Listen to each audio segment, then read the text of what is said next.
bahas, kadang-kadang ketika kita punya produk baru itu kan tujuannya nggak nggak ha- nggak hanya pengen produk kita laku, nggak hanya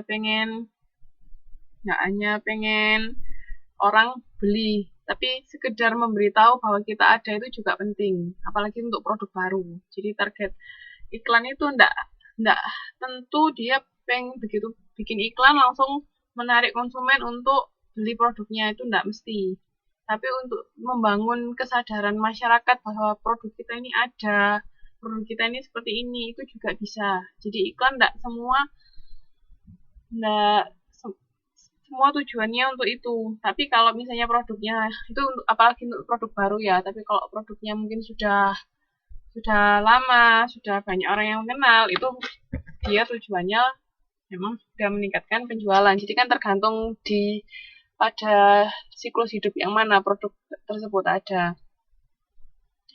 Nah, ini untuk menarik minat konsumen untuk melakukan pembelian, maka suatu komunikasi yang menggunakan iklan cetak atau non-cetak akan dirancang secara kreatif. Nah, ini seringkali kreativitas pengiklan terjebak dalam pelanggaran terhadap norma dan etika beriklan. Misalnya menggunakan sex appeal sebagai model iklan dengan pakaian seadanya. Terus anak yang membuang makanan yang tidak disukainya, itu kan sebenarnya juga tidak boleh mencontohkan sesuatu yang kurang baik. Terus anak berbicara pada saat mulutnya penuh makanan sama istri yang pergi meninggalkan rumah tanpa izin suami. Itu contoh-contoh beberapa pelanggaran terhadap norma sama etika. Nah, terus kalau yang terakhir itu konsumen dan kesehatan. Itu kesehatan dibutuhkan oleh setiap manusia. Jadi di sini kondisi sehat jasmani dan rohani akan membuat manusia lebih produktif untuk meningkatkan taraf hidupnya. Itu ini penting juga intinya untuk meningkatkan kesadaran masyarakat tentang kesehatan. Mungkin kalau yang sekarang yang benar-benar lagi isu terkini ya tentang lingkungan itu. Bagaimana produk yang dijual perusahaan tidak merusak lingkungan. Di sini ada mau ditanyakan? Sebelum kita masuk ke model dan penelitian perilaku konsumen.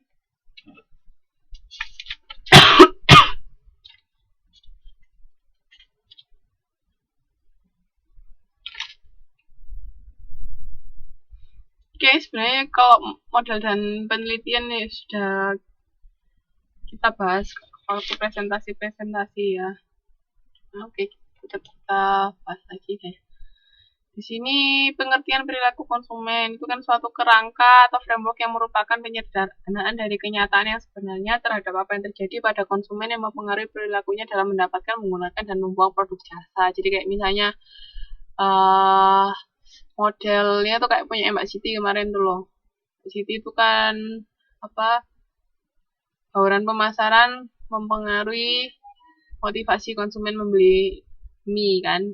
Nah, itu juga kerangka berpikir. Jadi idenya, kenyataannya seperti apa itu digambarkan dalam model tersebut. Jadi kayak produk, harga, distribusi, sama promosi mempengaruhi motivasi konsumen. Itu seperti itu model.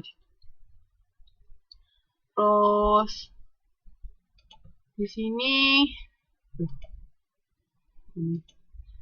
tipe dan penggunaan model. Ini tujuan pengembangan model perilaku konsumen untuk mengembangkan teori yang terkait dengan perilaku konsumen sehingga suatu teori dapat menggambarkan, memperkirakan, dan menjelaskan mengontrol suatu fenomena. Sama untuk memudahkan pembelajaran. Makanya kan kemarin saya bilang pilih satu teori yang menjadi dasar dari penelitiannya Mbak. Ya, karena itu teori itu digunakan untuk menjelaskan fenomena yang ada, ya, atau teori motivasi, teori sikap, kayak gitu.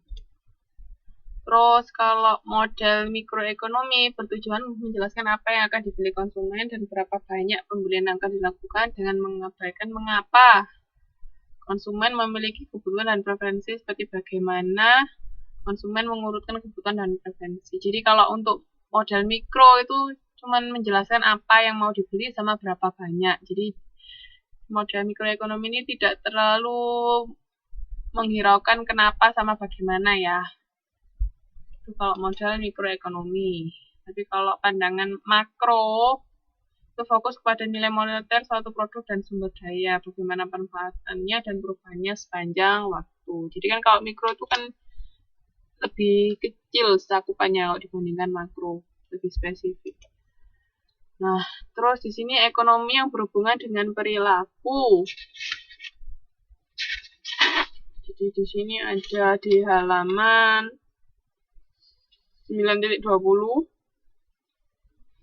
Ini menurut George Katona itu di sini sebutannya behavioral economics ya. Jadi di situ ada actual economic mempengaruhi psychological process, terus mempengaruhi sentimen konsumen sama mempengaruhi perilaku ekonomi. Jadi di sini actual economic itu maksudnya kondisi ekonomi nyata mempengaruhi konsumen melalui proses psikologis yang terjadi pada konsumen tersebut. Jadi misalnya tingkat inflasi, tingkat pengangguran, pendapatan utang, pokoknya nilai-nilai moneter itu mempengaruhi psikologis kita. Jadi kan kalau misalnya kita pas negara inflasinya tinggi, otomatis kan harga-harganya kan mahal, ya kan? Itu kan juga mempengaruhi psikologis kita kayak kalau harganya mahal, misalnya kita motivasi kita membeli barang yang mewah kira-kira semakin meningkat atau semakin menurun kan seperti itu. Terus sentimen konsumen itu terbangun dari proses psikologis dalam menanggapi kondisi ekonomi nyata akan membentuk keyakinan konsumen mengenai kondisi ekonomi tersebut. Jadi kan kalau kita misalnya ngerasa karena inflasi tinggi, terus harga-harga semakin mahal, sedangkan pendapatan kita misalnya tetap, kebutuhan juga semakin banyak. Nah itu gimana kita menanggapi, terus keinginan kita seperti apa di masa depan gitu. Terus sentimen konsumen itu menentukan perbedaan pengeluaran yang dilakukan konsumen pada suatu periode tertentu.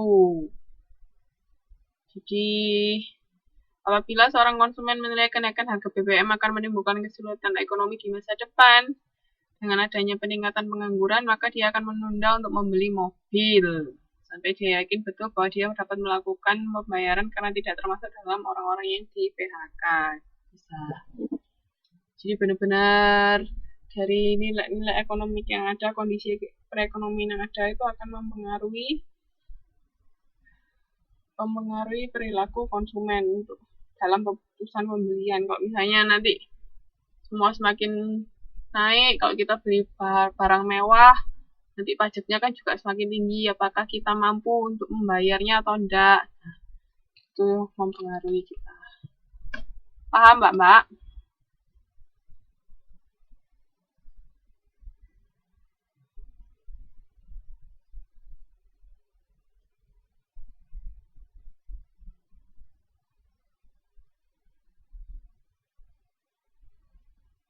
Oke, nah di sini terus ada model kontemporer menekankan pada proses pengambilan keputusan yang dilakukan konsumen berkaitan dengan produk dan jasa. Ini kan sudah kita bahas toh.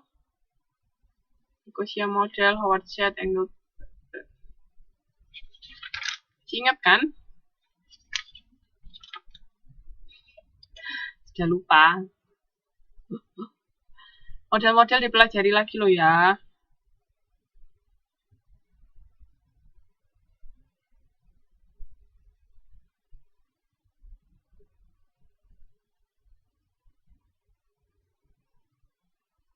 Nah, saya lanjutkan dulu. Di sini alasan mempelajari perilaku konsumen untuk membuat seorang pemasar dapat memperkirakan bagaimana seorang konsumen memberikan reaksi terhadap stimuli yang diberikan melalui pesan-pesan iklan. Jadi ini dari sisi periklanan ya, advertising. Jadi dengan adanya iklan itu konsumen seperti apa. Ini juga ada kalau Mbak tertarik melakukan penelitian di sini itu juga bisa. Cuman biasanya kalau kita bicara tentang penelitian yang berhubungan sama iklan, itu biasanya jenis penelitiannya beda lagi. Penelitiannya eksperimen. Jadi kayak misalnya diperlihatkan dua iklan yang berbeda, kira-kira reaksi konsumen seperti apa. Itu. Cuman kemarin nggak sempat kita bahas tentang eksperimen dan